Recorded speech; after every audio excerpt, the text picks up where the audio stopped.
We're discussing right now the role of religion and world government because ultimately we're going to show that politics and religion marries. They come together. Now, if there's going to be a one world government, the religion that forms an alliance with that world government certainly would have to agree with the formation of a world government. I want to continue on a couple of more quotes from the last popes over the last 50 years. We're going through each one of them. The pope after Pope John XXIII was Pope Paul VI. Now, we don't have a quote today from Pope Paul VI, but he continued the policies of Pope John XXIII. He continued the policy of building bridges to the communist world to attempt to bring East Europe and Western Europe together into a common Europe, which ultimately would be able to exercise influence toward a one world governmental system. Now, after the death of Pope Paul VI came another pope, Pope John Paul I. He ruled for 33 days and was assassinated. We'll have a lot to talk about him later. 33 days, rule of Pope John I. Another election was held. Pope John Paul II was elected. And Pope John Paul II had some things to say about world government. Eddie, I think you have a quote for us on that. Yeah, this is from October 9, 1988, from the Salt Lake Tribune, entitled, "All for One, Pope Wants a United Europe."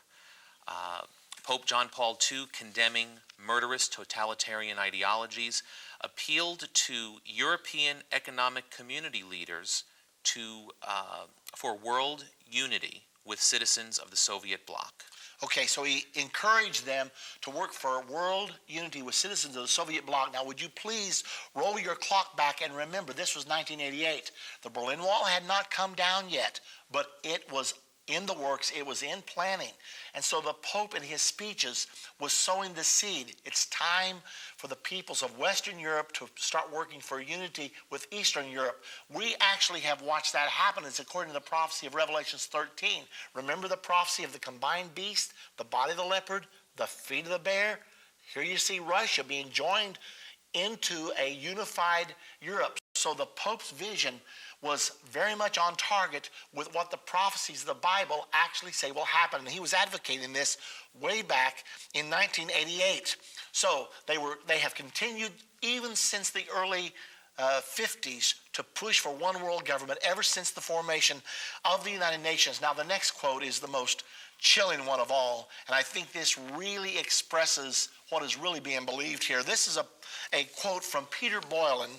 This comes from October the 8th, 1965, a book called The Council and the Future by Mario Van Gaale.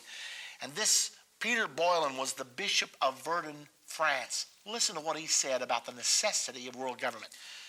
"Therefore, we must emphasize the great moral responsibility to empower an international authority to prevent war. The entire world must become aware that if this institution is to become effective, every nation must renounce its ultimate sovereignty to this universal authority." Now notice the argument. We must somehow form an international authority to prevent war. To prevent That's war. the point.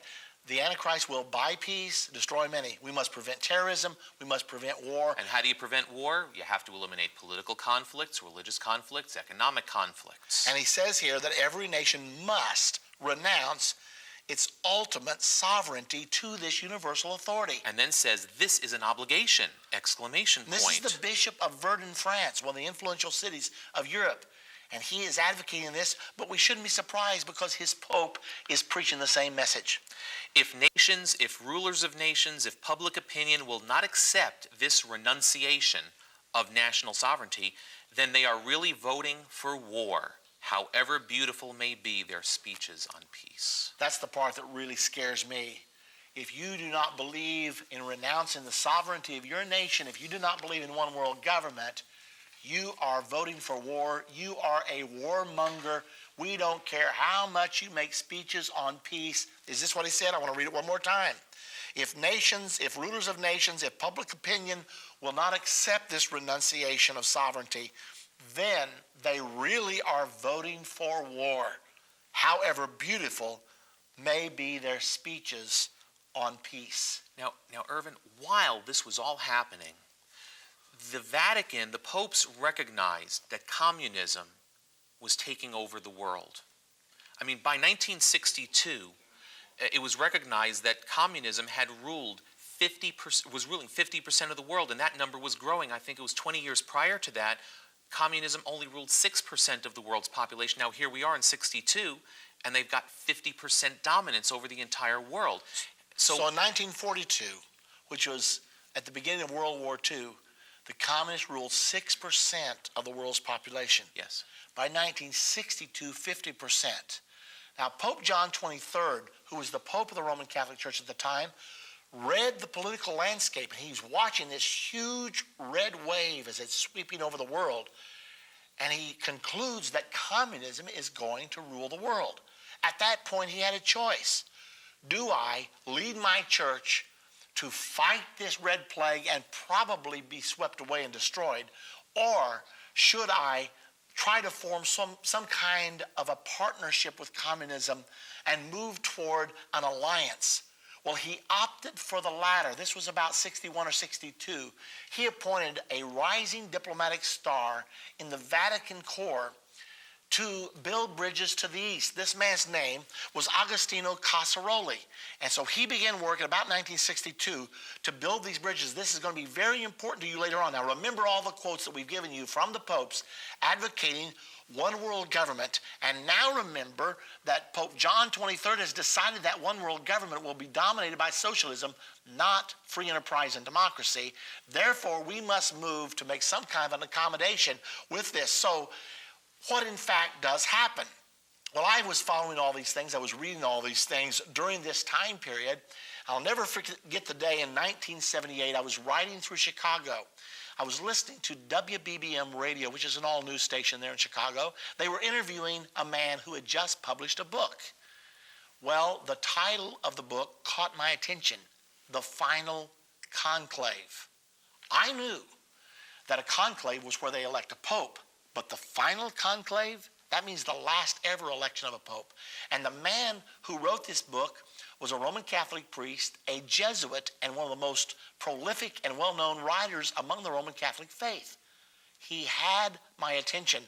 Now, during this interview, Malachi Martin, the writer, was telling why he had written this book. He said, right now, inside the Roman Catholic Church, there are very strong factions that believe the next pope that we elect must be a communist. He said, I believe that if we elect a communist, they will use the church to come to power, and then they will turn on the church and destroy the church. Now, this shocked me because there's a prophecy in the Bible that Catholicism will make an alliance with socialism and international communism, and they will use the church to get to power, and then they will turn on the church. And Malachi Martin said nothing about it being in the Bible. I don't think he knew it was in the Bible. Nevertheless, that's Revelation 17:16. Yes, and we'll be going in depth with that in the second part of lesson number 8. So consequently, Malachi Martin is expressing these things, and he has my attention. And he said, I believe if the communists are successful and they capture the church, they capture the papacy, then it's going to be annihilation for the church. So I have written this book, The Final Conclave, to head this off. Needless to say, I went out and bought the book that very day.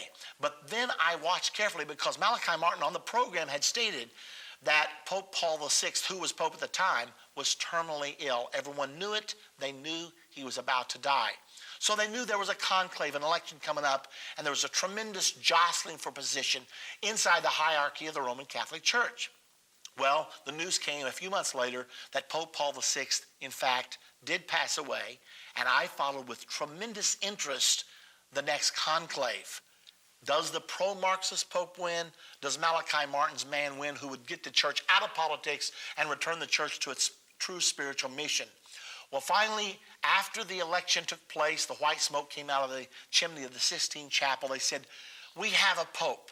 They elected a pope from Italy, and before I could decide whether he was the anti-communist pope or the pro-Marxist pope, before I could figure that out, I awoke one morning to the news that the Pope had died unexpectedly during the night. Now, he was 65 years of age, in perfect health, had no history of heart attacks, and yet they stated that he had suffered a heart attack and died.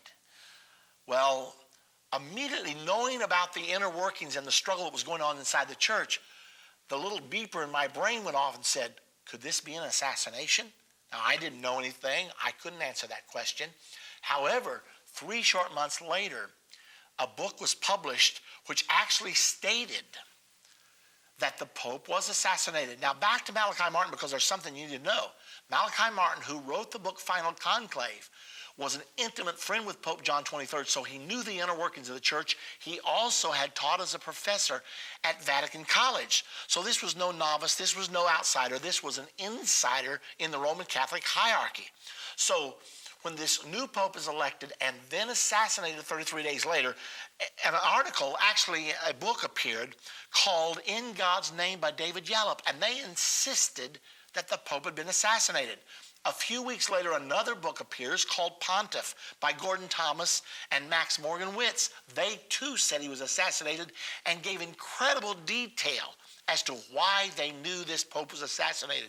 I was really interested, Eddie, as to what Malachi Martin thought about this. Now, he wrote his own book on that, right? Later on, another book came out called Vatican by Malachi Martin. Yeah. And in his book, he said that the pope was assassinated.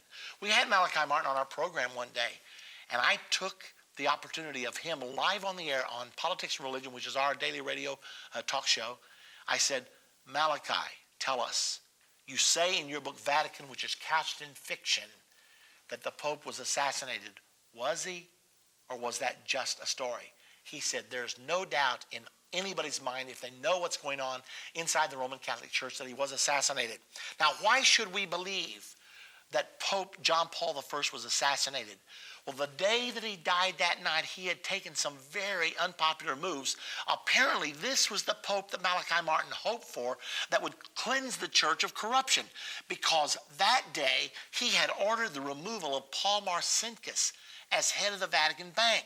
Now, there were rumors of corruption in the Vatican Bank. They handled billions of dollars a year. And Paul Marcinkus was suspected of being involved in all types of financial corruption, so much so that the Italian government had issued a warrant for his arrest. He had only avoided arrest by staying inside the walls of the Vatican, because the Vatican is a sovereign state, even though it's located in Rome. As long as Marcinkus stayed there, the Italian government could not get to him. Well, this new pope issued the removal of Marcinkus as head of the Vatican Bank that day. Also that day, he ordered the disciplining of Cardinal Cody. I don't know whether you would happen to remember or not, but way back around 1976, 78, the news broke that Cardinal Cody had funneled $1.3 million down to a woman in Florida. At first he said, well, that's my niece. I'm taking care of her. Then with a little journalistic research, it was discovered that it was not his niece. And everybody said, uh-oh, something bad going on here. We're talking about the powerful Archbishop of Chicago, Cardinal Cody. And we all waited to hear the next episode in that story. We never heard any more. It was gone, swept under the rug until this pope took office. And that day, he ordered the disciplining of Cardinal Cody. Neither of those orders were executed ever, because the Pope died that night. It seems certain that he was assassinated. Well, back to Rome, another conclave, another vote, and this time, when the white smoke came from the Sistine Chapel, the announcement was made, Karol Wojtyla of Poland, the first non-Italian pope in 455 years, the youngest pope in 154 years, and here's the kicker, the first pope ever from a communist country. Remember what Malachi Martin said? They're trying to get a communist pope. If we get a communist pope, it's going to sell the church down the river. This man's number one claim to fame, he took the name Pope John Paul II in honor of the first pope, Pope John Paul I that had just died.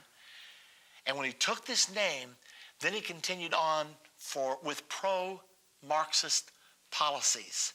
His number one claim to fame was that he had presided over the Roman Catholic Church in Poland for 40 years under communism, and the church had not only survived, but the church had thrived. Believe it or not, While they were counting the votes in conclave, guess how Karol Wojtyla passed the time? While they're counting the votes, he read the World Marxist Review. That was in some of the articles. Unusual pope, unusual selection, but it appears that they now had their pro-Marxist pope.